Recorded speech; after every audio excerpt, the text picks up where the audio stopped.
Welcome to my channel smart Begum. ఇవాళ video వచ్చేసి old pants ఉంటాయి కదా, మనం యూజ్ చేయని ఓల్డ్ ప్యాంట్స్ని టైలరింగ్లో చాలా బాగా యూజ్ ఉంటుందండి.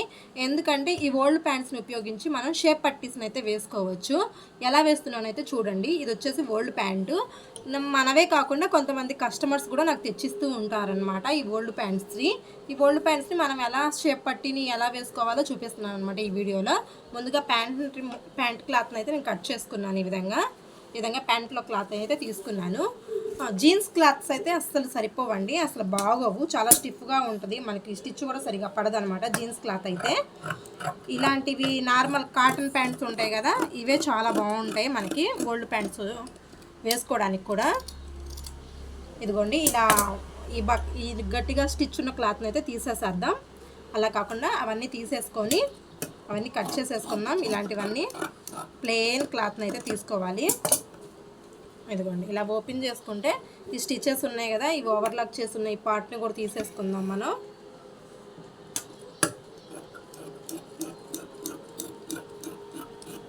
ఇలా వేస్ట్ క్లాత్ అన్నిటినీ కట్ చేసేసి ప్లెయిన్ క్లాత్ని తీసుకుంటే చక్కగా మనకు షేప్ పట్టి వేసుకోవడానికి అయితే చాలా బాగుంటాయి ఈ క్లాస్. ఎప్పుడన్నా మన దగ్గర లైనింగ్ పీస్ మిగిలిలేదు, బ్లౌజ్కే సరిపోయింది అనుకున్నప్పుడు ఇలాంటి ఓల్డ్ ప్యాంట్స్ని కనుక మనం షేప్ పట్టీగా వేసుకుంటే చాలా బాగుంటాయి అన్నమాట. ఇప్పుడైతే వేస్తూ ఉన్నాను, షేప్ పట్టీ మార్కింగ్ చేస్తున్నాను. చూడండి, షేప్ పట్టీ మార్కింగ్ అనేది అన్ని బ్లౌజెస్కి అయితే ఒకే రకంగా అయితే ఉండదు, ఒక్కో బ్లౌజ్కి ఒక్కో రకంగా ఉంటుంది షేప్ పట్టీ మార్కింగ్. నేను తీసుకున్న ఆది బ్లౌజ్ని బట్టి నేను మార్కింగ్ చేస్తూ ఉన్నాను. నార్మల్గా అయితే మనం ఎప్పుడు తీసుకునే షేప్ పట్టీస్ అయితే 2.5 and 2, ఖర్చుతో కలిపి 3 and 2.5 అయితే సరిపోతుంది. కానీ దీనికి వచ్చేసి పావుదక్కు 3 ఉందన్నమాట, అంటే అప్పుడు మనం 3.5 తీసుకోవాలి.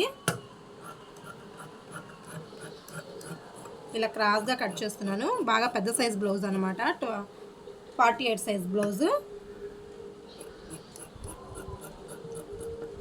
ఈ విధంగా క్రాస్గా తీసేసుకోవాలి. దీనికి మనం లెఫ్ట్ రైట్ రాసుకున్నామంటే మనకి అటు ఇటు అవ్వదు, బ్లౌజు ఈజీగా వచ్చేస్తుంది. ఇప్పుడు మనం తీసుకునే ఈ ఓల్డ్ ప్యాంట్ని కనుక ఈ విధంగా పెట్టేసుకోవాలి.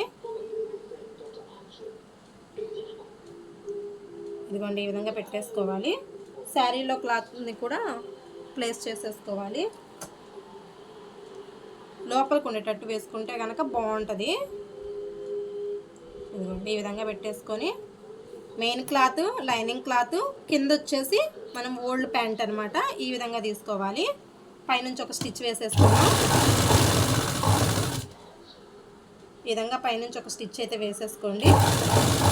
చాలా బాగుంటుంది ఇలా ఓల్డ్ ప్యాంట్ క్లాత్ కనుక వేసుకుంటే. షేప్ గట్టిగా ఉంటుంది అండ్ పర్ఫెక్ట్గా కూడా అనిపిస్తుంది అనమాట, మనకి చక్కగా ఉంటుంది ఫినిషింగ్ కూడా. మాది విలేజ్ స్టైల్ కాబట్టి నేను లోడింగ్ ప్రాసెస్ చేయట్లేదు, నార్మల్ షేప్ పట్టి అయితే వేస్తూ ఉన్నాను. ఎక్సెస్ క్లాత్ని అంతా కట్ చేసేసుకున్నాం ఈ విధంగా.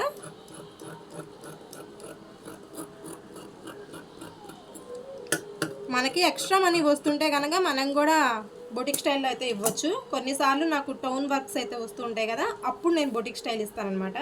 ఇది వచ్చేసి నార్మల్ విలేజ్లో వాళ్ళదే, అందుకనేసి నేను నార్మల్గానే తీసుకున్నాను. ఇప్పుడు ఖర్చు అంతా లోపలికి వెళ్ళిపోయేటట్టు ఒక స్టిచ్ వేసేసుకుందాం.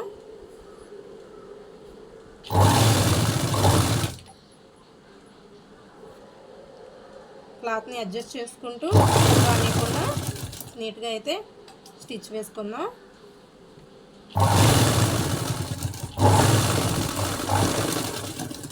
అంతే. ఇప్పుడు కరెక్ట్గా షేప్ అవుట్ ఇద్దాం, క్రాసులు లేకుండా.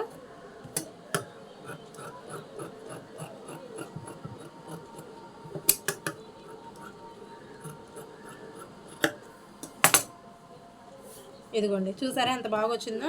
వెనక కూడా ఇలా గనక మనకు ఉంటే కనుక షేప్ పట్టి చక్కగా స్టిఫ్గా ఉంటుంది అండ్ బాగుంటుంది. అందుకే ఎప్పుడు ఓల్డ్ ప్యాంట్స్ని, కాటన్ ప్యాంట్స్ ఉంటే కనుక వేస్ట్ చేసుకోకండి. ఇది ఒక యూస్ఫుల్ టిప్లా కూడా పనిచేస్తుంది. ఇంతకీ మీ వీడియో నచ్చితే కనుక please like, share and subscribe.